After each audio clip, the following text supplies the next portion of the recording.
Behind me are some homeowners from the city that we took on a tour and shared some of this information with them about what we are announcing today as publicly as possible to explain the real difficult situation that we're facing.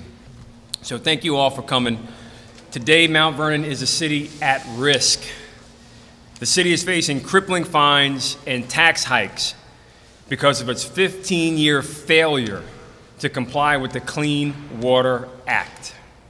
And sadly, the risk is a complete unforced error.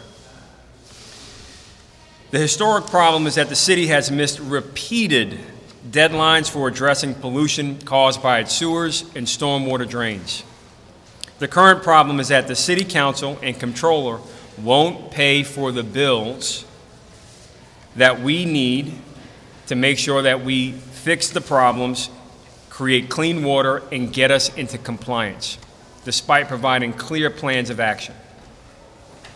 The timeline goes back to 2003 when Mount Vernon began developing a plan to, quote, detect and eliminate illicit discharges, end quote, into the waterways. 5 years later, it missed its first deadline. Violations and non-compliance followed. 15 years later, the Department of Justice is out of patience, and they're ready to sue the city for millions of dollars with fines as much as $37,000, $500 a day per violation. Again, that's $37,500 a day per violation. Last week, I set up a meeting with the Department of Justice in New York City to ask for more time. I was joined by two council members, Councilwoman Janice Duarte and Councilman Marcus Griffith. My message was, we will meet our obligations under the law, but a workable solution must be affordable. Our residents already face crushing property taxes, and 49% of the city lives at or below the poverty line. In the last 2 years, the city has made progress despite the obstruction and despite having one hand tied behind our back. The city council and the controller who have continued to refuse to pay for the resources that we need to get the job done. Compliance requires the inspection of 600,000 linear feet of sewer lines and storm drains. To date, we have completed about 10,000. Commissioner Nigro, who gave the EPA a progress report this week, is confident that with the right resources and the right team, we can complete the remaining inspections within 18 to 24 months. The question is whether the controller and the city council will help pay for the resources that we need to get the job done. Some context is needed. The budget has zero funding in it to pay the salary and benefits of the planning commissioner and the Bureau of Engineering, particularly a city engineer. You heard that right, the number's zero. Let's contrast that with the city of Yonkers, which pays the planning commissioner $169,000, and New Rochelle, which pays their planning commissioner $195,000. The city engineer is up to $135,000 in Yonkers and $155,000 in New Rochelle. And it's not just people. Mount Vernon is not paying. It's not just people we're not paying. The controller doesn't pay the bills. By June, the number of unpaid invoices that have stacked up since December topped $1 million.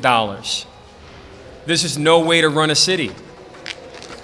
The city's net cost to fix and start addressing this problem is just over $100,000. Because Mount Vernon qualifies for $1.6 million in grants, that's provided we have the grant writers in position to apply for the funding or do the compliance work that comes with the grants. We can get the job done for a net cost of $122,000, and I want to walk you through the numbers, which consist of a 4-person DPW crew of $350,000, a city engineer of at least $120,000, a planning commissioner of $108,000, 2 grant writers at $90,000 each. You times this by 2 years, you get $1.3 million. We need some more equipment at $500,000, some new equipment. So the subtotal is about $1.8 million.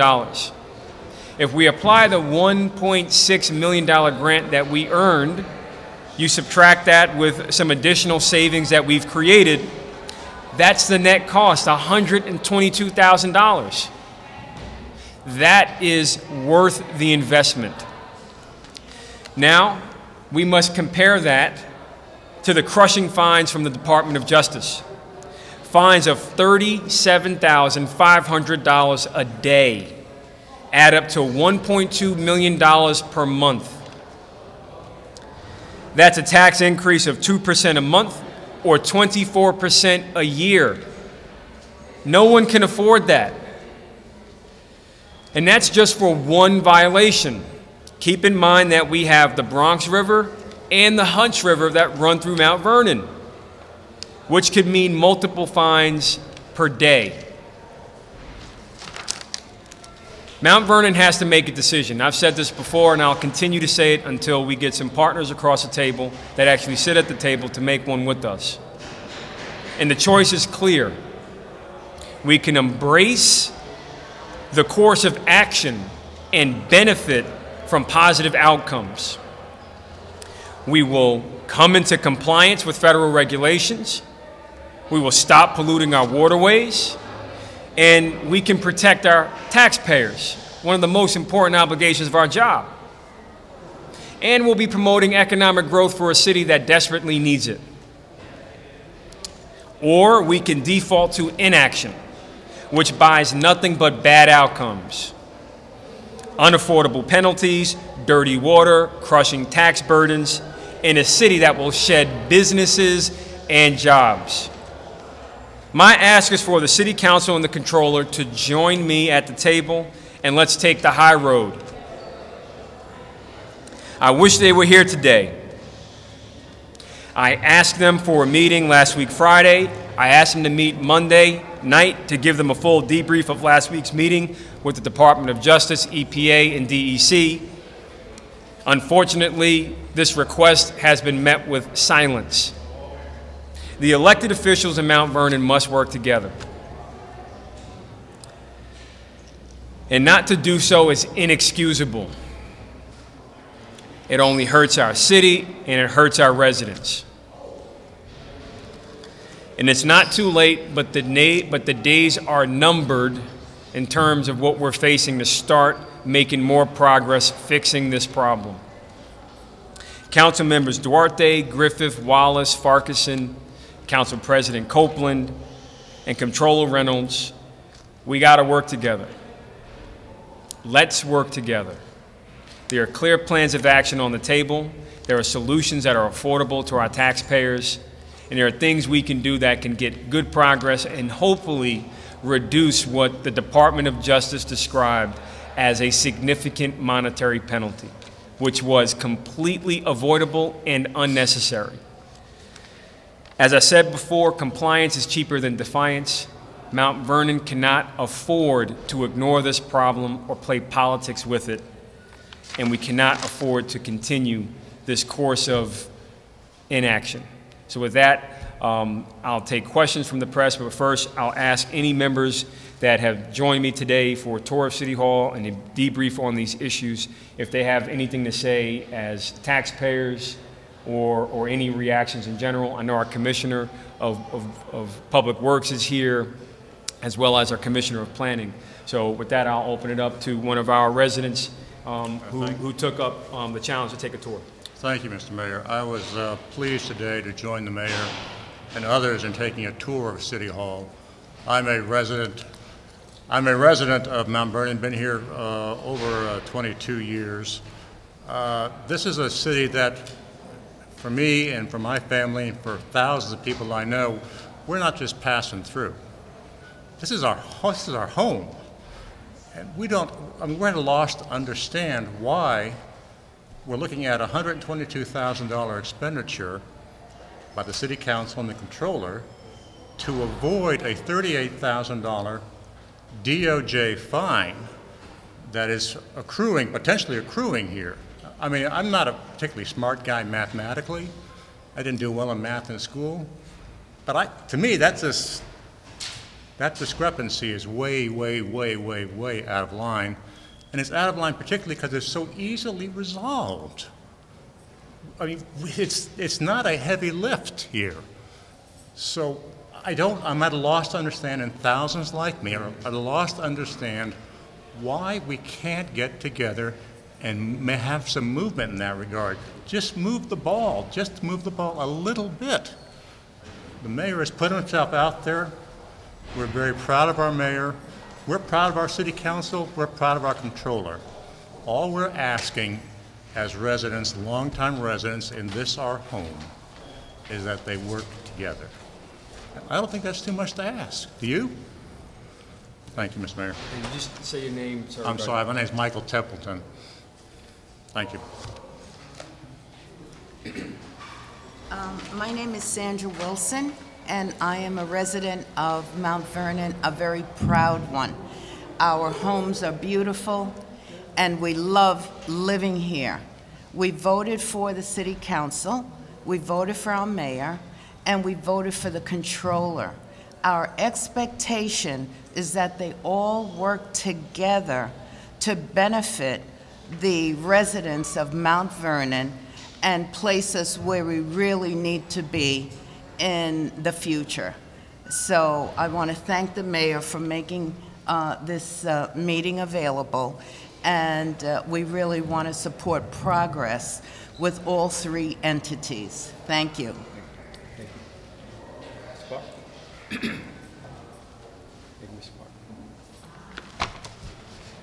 Good morning. My name is Glenston Clark. I live at 1 Kingsbridge Plaza. I'm a resident of Mount Vernon for 46 years, and I'm a district leader for 3 decades. I didn't know of this meeting. I'm just coming from the water department to get some information that I'm going to speak to the city council about tomorrow. But this is an urgent matter. A resident spoke at the last city council meeting about the fire at 460 East 4th Street, where an 80-year-old man had to jump through a window and end up in Jacoby Hospital. The lady stated that the first 2 hydrants, when the hose was connected, there was not enough water to take care of the fire, so they had to move to a 3rd hydrant. I just want to say this needs to be done like yesterday. We have schools in this city, we have senior citizen homes, we have handicaps, we have daycares, we have businesses, we have high-rise buildings. And if we had this problem at a 2-family house, you can imagine other places. There's got to be a priority. And the water department, I'm told, has its own budget, but there's governments who oversees this department, and we should make sure that immediate attention is taken care of. No longer can we wait. This is a city that has a lot of elderlies. Right around this building, there's probably 3 or 4 senior citizen buildings and other parts of Mount Vernon. So, Mr. Mayor, as head of the government, I need you to intervene with others to take care of this problem. I was going to come to your office, but I came up and saw this meeting, and since you made it available to the citizens, I took the opportunity to say what I've said. Thank you, Mr. Clark. I need you on Memorial Field, big time. But if there are any other residents that want to offer a reaction before that, I just want to ask the commissioners, you guys want to add anything before, I'll let the final resident say a word? Okay. My name is Mr. Gabriel Len, and I live in the Bronx. I will conduct my business in Mt Vernon. I love Mt Vernon. Since the first time the mayor was running, and I think I see things in him that could help the Mt Vernon. And I want to say, if in our culture, there's something that says, if you don't visit your child, you don't know if your child is hungry. So I come here today. I was glad to be part of this tour, and we're going to ask whoever in charge to work with the mayor, with Mt Vernon. They need to do it and do it urgently. Thank you. Thanks. Commissioners? All right. So,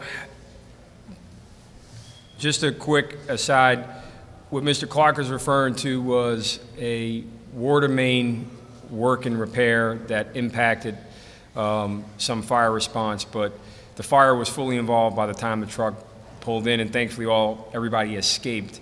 But it just goes to show you that routine maintenance, little things, make big things work. And when you don't have the support on little things like paying resources for a city engineer or a planning commissioner, big things like the plan for a comprehensive plan, the plan for public safety, the plan to make sure that the Department of Justice doesn't, clobber our local economy and our residents with crushing tax hikes, those plans get stalled.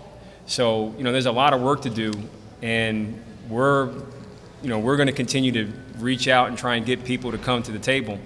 And I think if you speak to some of these residents, you'll see that there are no shortage of plans of action that were developed by the World Economic Forum, NYU, and other institutions that have stepped up to help Mount Vernon, but we're still confronted with no funding for basic positions. And there's no excuse for that. So, again, I challenge anybody out there to come inside, take a tour, take a look, and, just know that we're going to continue to work hard and do everything within our legal power to try and address these problems, to intervene and protect our taxpayers. With that, we'll take questions from the press. What is the legal position, legal basis for the objections from the council? Based on the representations made at last week's meeting, one basis was the council did not like the plan.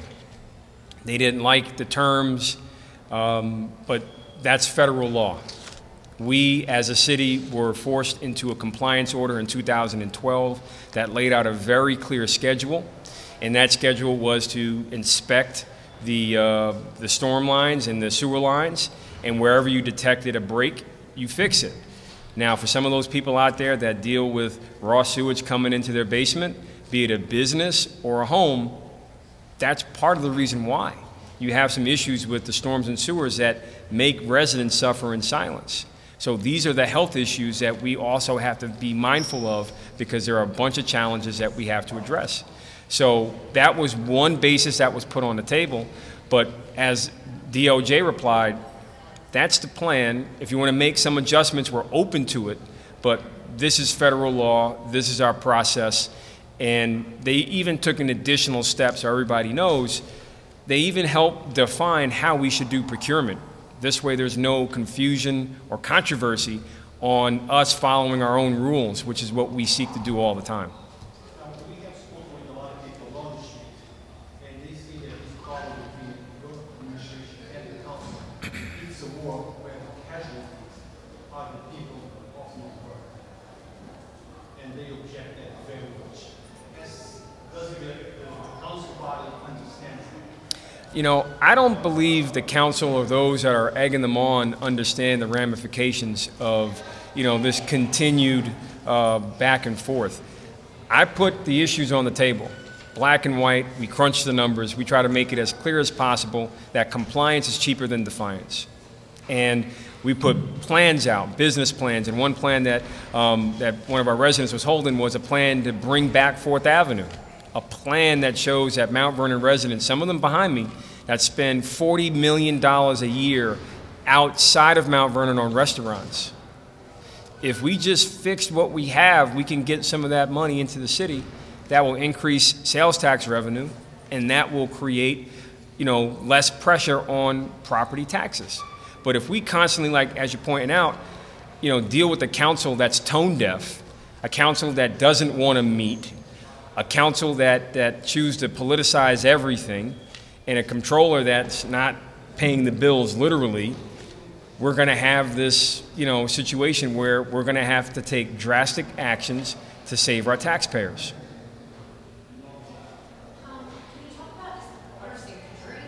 So, first and foremost, this has nothing to do with drinking water. Drinking water is clean. We have one of the best well-run systems in the region, and we're very lucky to have such a good drinking water system. It's our stormwater, our sewers, and these things, they've done their job. If you think about it, many of these pipes, our sewers were put in over 100 years ago, and very much like the pipes behind walls, pipes that you've heard about in NYCHA buildings in New York City, they were put behind the walls and people forgot about them. But recently, NYCHA has had to deal with the crumbling infrastructure behind their walls, and that's a good thing for the residents because they're finally going to get the investments in better apartments. But if our pipes continue to fall apart, very much like arteries in our bodies, they get clogged and collapse, you have a heart attack. So this issue is like a heart attack to Mount Vernon, crushing fines. And you think about those on a fixed income that are still waiting on a cable contract that's just stranded in purgatory on the council's desk. We could have reduced cable rates in the city since 2016, but just completely ignored it. Again, a very easy issue to say, yes, I want to reduce cable rates. Does anybody want to pay $200 a month that's an eligible senior? Absolutely not. So the point is, this is another easy to understand issue, $122,000. And we were challenged with, well, the answer is no, Mayor. You cannot have a planning commissioner. You cannot have an engineer. The answer is no, Mayor. You can't even have a police commissioner and many other roles. So what do? You fight for it. And that's what the residents elected me to do, to fight for what's right, and that's what I will continue to do. And what I look forward to is, again, presenting the math, showing the logic. $122,000 is all we're asking for just to get started. I already got the grant. We got it by, a combination of luck and hard work by people that are not even really grant writers. So can you imagine if we had the staff to do the work that other communities have? It's a basic necessity of government, and we don't have it. And it's been this way since before I got in office, but still we charge through because I know what's at stake, and I believe in Mount Vernon, and I love Mount Vernon.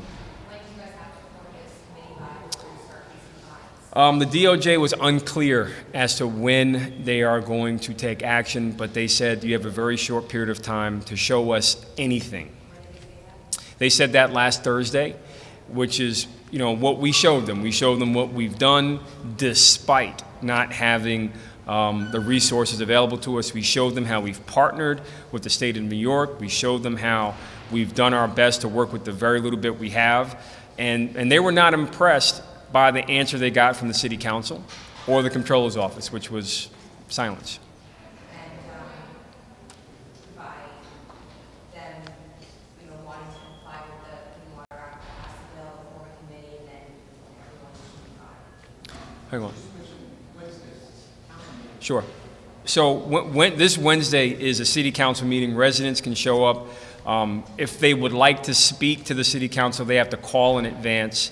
I believe the phone number is 914-665-2351, or it's 2352 if I'm not mistaken.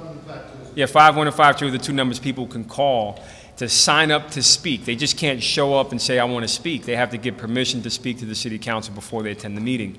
But the meeting starts at 7 p.m., and it's important that people come out and express their outrage, because this problem of the crushing taxes, the penalty was avoidable. And with respect to the work that you're asking, we put this on the table back in February of 2016. We made it clear there was a new consent order that came down. The DOJ said, you know, we're present and we're not going to stand by for inaction. And there's a quote in the paper by one of the council members that said, this is not a big deal. They say other communities are dealing with it. But I want to correct that comment. We're the only city in America that has flouted 2 consent orders with the EPA.